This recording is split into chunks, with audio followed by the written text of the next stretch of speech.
హైదరాబాద్ శివారు హయత్ నగర్ లో తీవ్ర విషాదం నెలకొంది.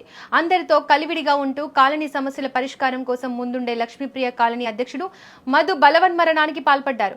అయితే ఓ చెక్ బౌన్స్ కేసులో పోలీసులతో పాటు మరో 2 వ్యక్తులు తనను వేధిస్తున్నారంటూ తన చావుకు వారే కారణమంటూ లేఖలో మధు రాయడం ఇప్పుడు కలకలం రేపుతోంది. మధుకు బోడ యాదగిరి అనే వ్యక్తికి మధ్య గత కొంతకాలంగా చెక్ బౌన్స్ కేసు నడుస్తోంది. ఈ వివాదం కాస్త పోలీస్ స్టేషన్ వరకు చేరింది.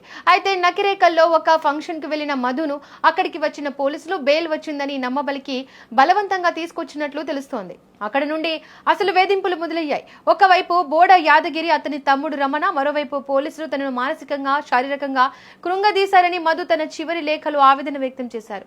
లేఖలో 2 పేర్లను మధు ప్రస్తావించడం ఇప్పుడు సంచలనంగా మారింది. మధు మరణ వార్త తెలియగానే లక్ష్మీప్రియ కాలనీ ఆగ్రహం వ్యక్తం చేస్తున్నారు. మధు చావుకు కారణమైన వారు కళ్ల ముందే తిరుగుతున్నారన్న కోపంతో బాధిత కుటుంబ సభ్యులు, కాలనీ వాసులు మధు మృతదేహాన్ని నేరుగా నిందితుడు బోడ యాదగిరి ఇంటి ముందు ఉంచి ఆందోళనకు దిగారు. పోలీసులు అడ్డుకోవాలని చూసిన మృతుడి బంధువుల ఆగ్రహం కట్టలు తెంచుకుంది. న్యాయం జరిగే వరకు కదిలేది లేదు అంటూ నిందితులను కఠినంగా శిక్షించాలి అంటూ చేస్తున్న నినాదాలతో ఆ ప్రాంతం హోరెత్తిపోతుంది. పోలీసుల వేధింపుల వల్లే మధు ప్రాణం పోయిందని బాహాటంగానే ఆరోపిస్తున్నారు బాధితులు. మరి ఒక కాలనీ ప్రెసిడెంట్ గా బాధ్యతాయుతమైన పదవిలో ఉన్న వ్యక్తి ఇంతటి కఠిన నిర్ణయం తీసుకున్నారంటే వేధింపులు ఏ స్థాయిలో ఉన్నాయో అర్థం చేసుకోవచ్చు. నిజంగానే మధు వివాదంలో పోలీసుల పాత్ర ఉందా, అతని చావుకు వారి వేధింపులే కారణమా అనే కోణంలో దర్యాప్తు చేయాల్సి ఉంది. ఇప్పుడు చేస్తే ఆయన ఒక్కడు చేస్తేనే ఇంట్లో వెళ్తుంది.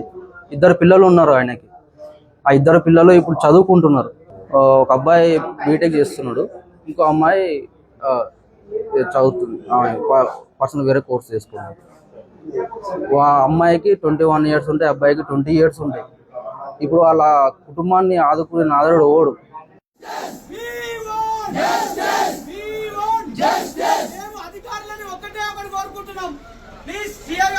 మీరు నాగరాజ్ గౌడ్ గారు, ఆ లక్ష్మీనారాయణ గారు బాధ్యత వహించాలి. ఎందుకంటే ఆ సొసైటీ నోట్లో క్లియర్ గా మెన్షన్ చేసి పోలీస్ వారి ఫోర్స్ఫుల్ అని మేము క్లియర్ గా చెప్తున్నాం. వాడ ఎవడు మన యాదగిరి గౌడ్, వాళ్ళ తమ్ముడు సుదర్శన రమణ ప్లస్ వాళ్ళు బాధ్యత వహించాలి. ఈ కుటుంబానికి న్యాయం చేస్తున్నామని మాకు హామీ ఇస్తే వెంటనే తీసేస్తాం.